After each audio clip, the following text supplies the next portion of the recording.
त्रिदिवसीय होमात्मक लक्ष्मी कृपा प्राप्ति यज्ञ का आज द्वितीय दिवस है। द्वितीय दिवस के में हम लोग प्रवेश करते हुए गणेश आदि जो मंडप के आवाहित देवता हैं सभी का हम लोग पूजन करेंगे। अब द्वितीय दिवस का संकल्प कहिए। ओम विष्णवे नमः, ओम विष्णवे नमः, ओम विष्णवे नमः। ओम विष्णुर विष्णुः श्रीमद्भगवतो महापुरुषस्य विष्णोः आज्ञया प्रवर्तमानस्य अद्यत्रे ब्रह्मणोऽन्नि तृतीय परार्धे विष्णुपदे श्रीशवेदवाराह कल्पे जम्बूद्वीपे भूरलोके भारतवर्षे भरतखंडे आर्यावर्तैक देशांतर्गत अविमुक्त वाराणसी क्षेत्रे आनंदवने महाश्मशाने गौरी मुखे त्रिकंठक विराजिते भगवती भागीरथ्याः गंगादेव्याः पश्चिम तटे विक्रमशके बौद्धावतारे अस्मिन् वर्षे प्रमादीनां निजंभस्तरे श्री सूर्ये दक्षिणायने दक्षिण गोल सरदरितौ महामांगल्य प्रदमाशोत्तमे मासे पुण्ड पवित्र कार्तिक मासे शुभे कृष्ण पक्षी अद्य धनत्रयोदश्यां तदुपरि चतुर्दश्यां सहयुग्मतिथौ अद्य भृगुवासरान्वितायां चित्रा दिवस नक्षत्रे प्रीति दिवस योगे वव दिवस करणे तुला राशि स्थिते श्री चंद्रे तुला राशि गते श्री सूर्ये धनुराशि गते श्री देवराज गुरौ शेषेषु ग्रहेषु यथा यथा राशि स्थानानि शेषु दस्सु एवं ग्रह गुण गण विशेषण विशिष्टायां शुभ पुण्य तिथौ गोत्राः। अपने गोत्र का नाम कहिए, अपना नाम कहिए। शर्मा हम अस्मिन् लक्ष्मी यागाख्ये सर्वेषां यजमानानां सहयोगिकारिणां च प्रतिनिधिभूतो अहं संकल्पित कामना संसिद्ध्यर्थं विशेषतः अचल कृपा प्राप्त्यर्थं श्री महालक्ष्मी देव्याः प्रसन्नार्थं तच्चरण कृपा प्रसादात् होमात्मक लक्ष्मी यागाख्ये अद्य आवाहितानां देवी देवानां यथालब्ध उपचारैः द्वितीय दिवसे अर्चनं करिष्ये। पुनः हस्ते जलमादाय तत्रादौ निर्विघ्नता सिद्ध्यर्थं गणेशादिदेवानाम् अर्चनं करिष्ये।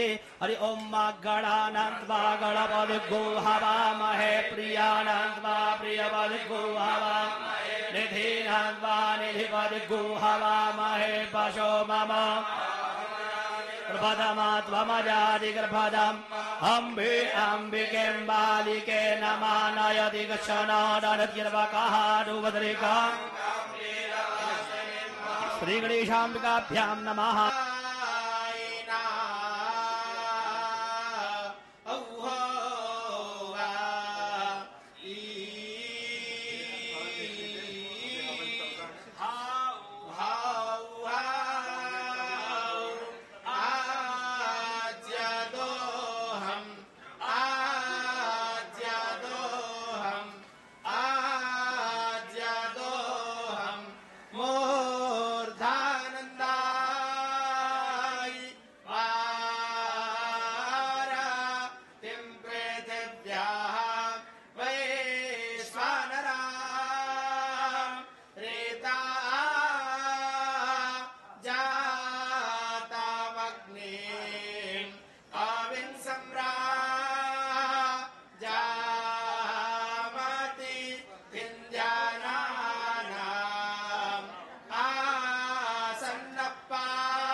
मंडूकादि पीठ पर तत्वाद देवताभ्यो नमः ध्यायामि ध्यानार्थे रुद्राक्षदान समर्पयामि ओम माज्यं त्रिराज्यंत्रशिजामानि ध्रुवादि दरिद्रे इखेतोर्जेत्वा रज्ययित्वा पोखायित्वा लोकान्ता इन्द्रं यन्त्राधिष्ठा देवताभ्यो नमः ध्यायामि ध्यानार्थे पुष्पाक्षतान् समर्पयामि नमस्करोमि कलशोपरि ओम श्रीश्चाते लक्ष्मी चपल्याप रात्रे पार्वे नक्षत्राणि रूपवर्विनोऽभ्यातम् इडान्निकाढम् ओम मयिकाढ सर्वलोकं मयिकाढ ध्यायामि ध्यानार्थे पुष्पाक्षतान् समर्पयामि पादौ पूजयामि ओम चंचलायै नमः पादौ पूजयामि ओम चपलायै नमः पुष्पौ पूजयामि ओम कात्याय नमः आविं सम्राजामति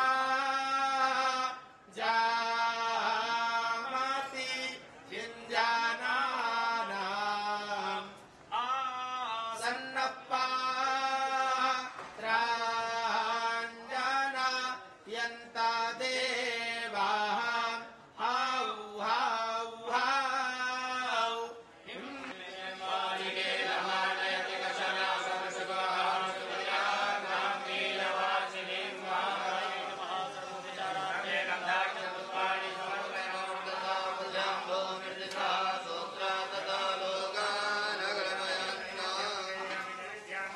ध्यानाध्यात्मनियं जलं समर्पयामि च्योऽहं च्योऽहं च्योऽहं मोर्धानन्दाय वारातिं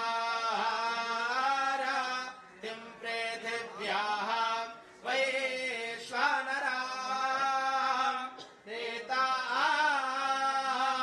जातामस्मि काविं सम्राजामति विन्द्यानानाम् आसन्नपात्राञ्जना यन्ता देवाः हौ हौ हौ च्योऽहं च्योऽहं च्योऽहौ वा एतं भगवते वाजरत्यभिमहे परोरां रूपमन्यस्य वैश्वेश्वरां यथा महालक्ष्मी स्वाहा ॐ कर्दमेन प्रजाभूत वैदं भगवन्ता त्र्यम्बादेवे कुले मातरं तन्नमामि महालक्ष्मी स्वाहा ॐ नमः कृष्णाने केते नमस्ते देवे मातरं त्र्यम्बादेवे कुले महालक्ष्मी स्वाहा ॐ आर्द्रां पुष्करणे पुष्टिं केवलां भगवानिनीं चन्द्रां हिरण्मयीं लक्ष्मीं ओम कामावह जातवेदो लक्ष्मीमनुपगामिनीं यस्यां हिरण्यं प्रभूतं गावो दास्योऽस्मान् निन्देयं पुरुषानहं महालक्ष्म्यै स्वाहा ओम हिरण्यवर्णां हरणीं सुवर्णरजतस्रजां चन्द्रां हिरण्मयीं लक्ष्मीं जातवेदो महावह महालक्ष्म्यै स्वाहा। नमस्कार प्रिय दर्शकों, हाजिर हूं मैं होमात्मक मां लक्ष्मी की कृपा प्राप्ति हेतु आप सबों के सहयोग से और भूत भावन काशी विश्वनाथ की कृपा से भूदेवों की सन्निधि में हमारे यज्ञ का आज दूसरा दिन।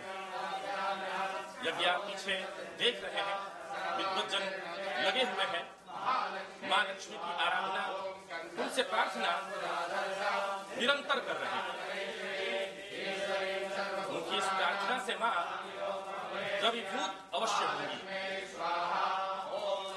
सबसे पहले मैं आप लोगों से क्षमा चाहता हूँ, कल राशिफल का कार्यक्रम मैं आपको नहीं दे सका।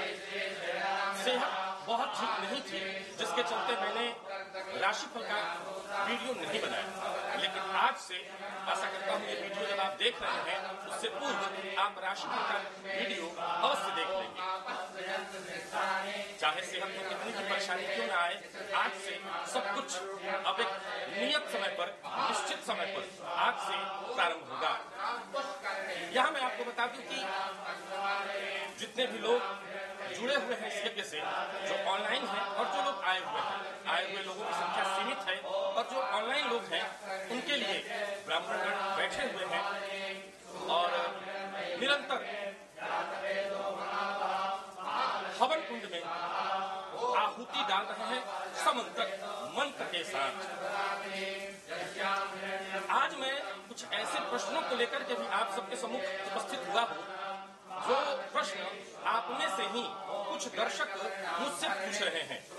मैं आपको बता दूं ये प्रश्न पिछली दीपावली को भी पूछा गया था, लेकिन तब तक समय निकल गया और मैंने प्रश्नों का जवाब नहीं दिया। इस बार दीपावली का पूजन कल है, तो मुझे लगता है कि आपको इन प्रश्नों का जवाब अवश्य देना चाहिए। अगर ये प्रश्न आपके मन में संशय उत्पन्न कर रहे हैं तो संशयों को दूर अवश्य करना होगा। चलिए सबसे पहले बता दूं वो पहला प्रश्न कौन सा। प्रश्न ये था कि दीपावली पूजन में जब माँ लक्ष्मी की हम आराधना करते हैं तो उनका विसर्जन करना चाहिए कि नहीं। ये प्रश्न पिछली दिवाली को भी मुझसे पूछा गया और इस बार भी बहुत संख्या में लोगों ने पूछा। विसर्जन, पहले इसका मतलब समझना होगा। जब तक आप विसर्जन को समझेंगे नहीं तब तक आपके मन में यह संशय उत्पन्न होता रहेगा कि विसर्जन करना चाहिए कि नहीं। आमतौर पर विसर्जन नहीं करना चाहिए, इसके पीछे लोगों के मन में एक सामान्य सा विषय उत्पन्न होगा कि माँ लक्ष्मी धन की देवी हैं और अगर उनका हम विसर्जन कर दें तो हम धनहीन हो जाएंगे या वो हमारे घर से चली जाएंगी। असल में आप इसके पीछे के जरा तर्क को समझने का प्रयत्न करिए। अभी कुछ दिन पूर्व आप शक्ति की आराधना करके हटे हैं, दुर्गा जी की आपने आराधना की, फिर आने वाले समय में आप मां सरस्वती की आराधना करेंगे। सवाल उठता है कि शक्ति का जब आपने विसर्जन किया तो क्या आप शक्तिहीन हो गए? जब आप मां सरस्वती की आराधना करने के बाद, पूजन के बाद उनका विसर्जन करेंगे तो आप विद्या या बुद्धिहीन हो गए। तो फिर जब मां लक्ष्मी की हम आराधना करने के बाद उनका विसर्जन करेंगे तो हम श्रीहीन कैसे होंगे? सबसे पहले तो ये जानिए कि ज्यादातर लोग ये समझते हैं कि रुपया, पैसा, धन ये मां लक्ष्मी है। असल में ये गलत है। मां लक्ष्मी ये नहीं है। धन की देवी है लक्ष्मी, ये उनका प्रसाद है।